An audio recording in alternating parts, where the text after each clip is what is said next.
안녕하세요. 오늘도 여러분과 함께 생각을 나누고자 합니다.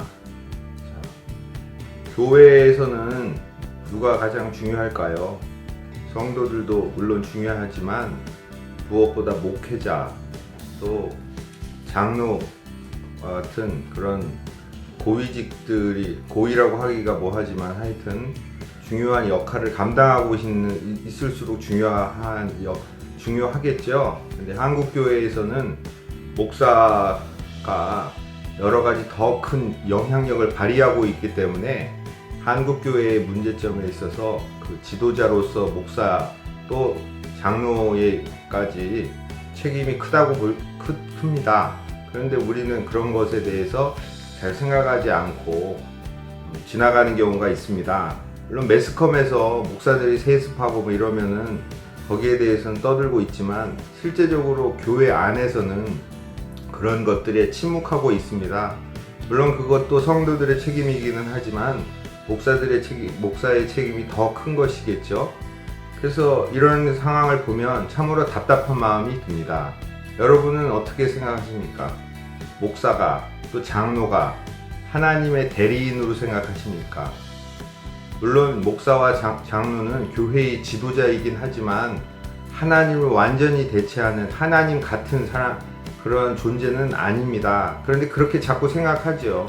저도 어려서 모세한테 그 누나가 바른 말을 했다고 해서 손이 문둥병이 걸리고 이런 거 보면서 이게 목사한테 함부로 했다가는 하나님한테 천벌을 받는구나, 이런 생각이 머릿속에 많이 들어있죠. 그래서 그런 것들을 함부로 하지 않고 관여하지 않고 침묵하려고 합니다. 그래서 제가 이런 거 보면 또 인상 깊은 걸 한번 생각해 봤는데요. 제가 어느 백임 목사님을 전에 만났었는데 어느 교회에 협동 목사로 나아가고 있었습니다. 그분의 한 말 중에 인상적인 말은 한국에 있어서 목사, 특히 담임 목사는 임페리얼, 황제다, 이렇게 표현했습니다.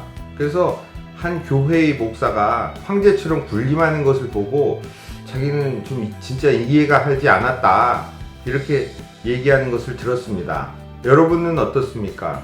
여러분 교회의 목사님은 하나님이고 또 황제입니까? 그래서 그런 권한을 다 모든 것을 쥐고 그런 것을 심지어 세습까지 하는 그런 곳일까요? 그런 게 옳을까요?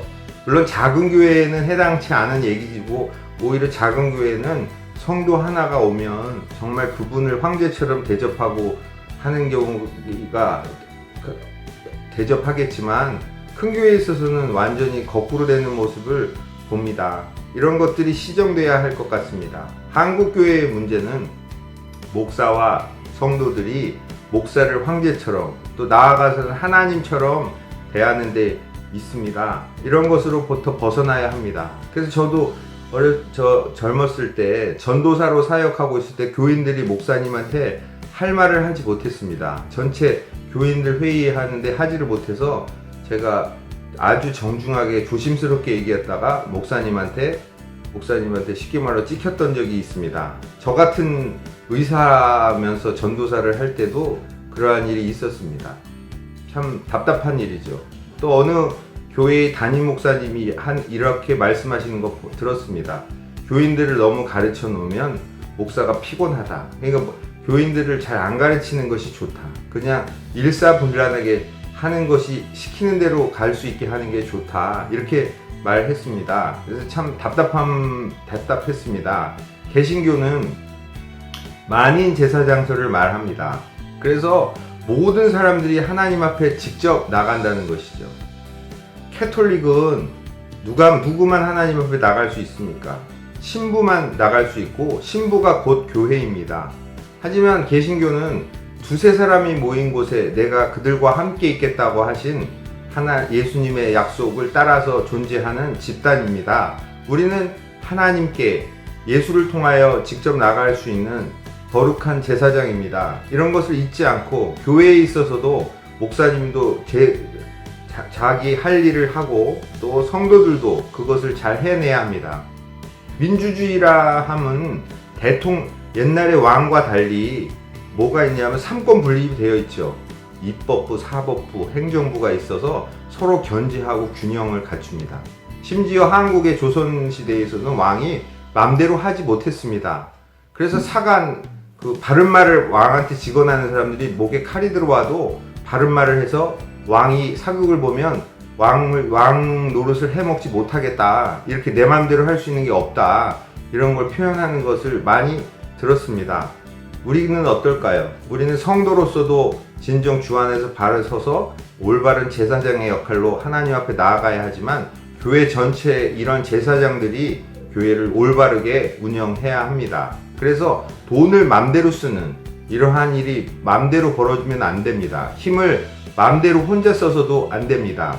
목사도 잘못하면 주님 앞에만 회개하는 것이 아니라 성도들 앞에 회개하고 올바른 길을 가야 합니다. 근데 우리는 그런 것을 다 덮어줍니다. 그래서 그것을 덮는 것이 주님의 은혜로 생각합니다. 주님의 은혜도 중요하지만 무엇보다 공정과 정의에 기반한 것이 있어야 합니다. 그리고 상식에서 벗어난 일을 하면 안 되는데, 교회는 상식에 기반하고 오히려 상식을 더 뛰어놓고 더 상식적인, 상식보다 더 뛰어난 상식을 간직한 집단이 되어야 하는데, 이런 것에 있어서 목사의 역할이 중요하고 또한 장로의 역할이 중요합니다. 대개의 교회에 있어서는 목사의 권한이 크지만 어느 교회 가면 또 목사에는 힘이 없고 장로들이 힘을 가지고 가는 곳도 있습니다. 이렇게 한 사람이 힘과 권력을 또 돈을 맘대로 집행하고 공개하지 않고 자기 맘대로 쓸 때 교회는 타락하게 되어 있습니다. 제가 신학교 시절에 대학원 세미나 시간 중간에 쉬는 시간에 이런 말을 들었던 기억이 납니다. 대부분 목사님이었는데요. 목사님들이 얘기하는데, 성도가 100명이 되면 벤츠를 탈 수 있다. 이게 한 8년 전 얘기입니다. 저는 황당했습니다. 왜냐하면 벤츠 타려면 한 달에 한 100만 원 정도면 내면 되는데 교인들이 헌금을 그렇게 쓸 수 있는가? 모든 교회가 그러지 않겠지만 돈이 있는 교회는 목사가 좋은 차를 탑니다. 그것이 내 돈인 양 쓰고 있습니다. 성도들은 그것을 또 마치 하나님을 섬기는 것인 양 그런 일을 하고 있습니다. 이러한 현상에서 우리는 벗어나서 하나님 앞에서 떳떳한 우리가 되어야 되겠습니다. 제가 전에 말한 것이 있습니다. 일용할 양식, 우리 개인한테만 주어지는 것이 아니라 교회에도 일용할 양식이 적용돼서 교회에 있어서 그런 재정이 있음으로 인해서 그것이 썩고 개인의 전유물이 되고, 안 좋은 곳, 물론 좋은 곳에 쓰여질 수도 있지만 그러다 보면 분명히 안 좋은 곳에도 쓰여질 수 있기 때문에 이러한 것을 극복하는 우리나라의 교회가 되었으면 좋겠습니다.